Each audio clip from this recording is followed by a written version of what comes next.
আজকে যাব ভিডিও শ্যুটের জন্য রিতেশদার বাড়িতে। চলো।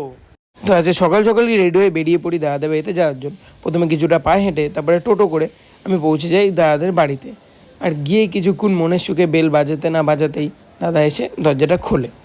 আর তারপরেই আমি তোমাদের প্রথমে দেখিয়ে দিই দাদার রুম, যে রুমে দাদার শর্টস, ইউটিউব ভিডিও সব কিছুই শ্যুট হয়। আর এই রুমেই আজকে আমাদেরও শ্যুটটা হবে। তো বেশি দেরি না করে ক্যামেরা, লাইট আমরা সেট করে ফেলি। আর সেট করে আমাদের প্রথম ভিডিও শুরু হয়েছে। যেহেতু প্রথম ভিডিওটা ছিল একটা প্রমোশন ভিডিও, তাই এটা করতে অনেকটাই টাইম লেগে গেছিলো, যেটা আমরা ভাবতেও পারিনি।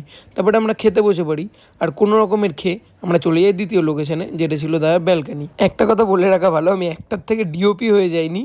আমি দাদার ভিডিও মাঝে মধ্যেই শ্যুট করে দিই দাদাদের বাড়িতে এসে। এরপরে আরও একটা ভিডিও শ্যুট করে আমি একটু ঝড়ো হাওয়া খেয়ে চলে যাই আবার ঘরে।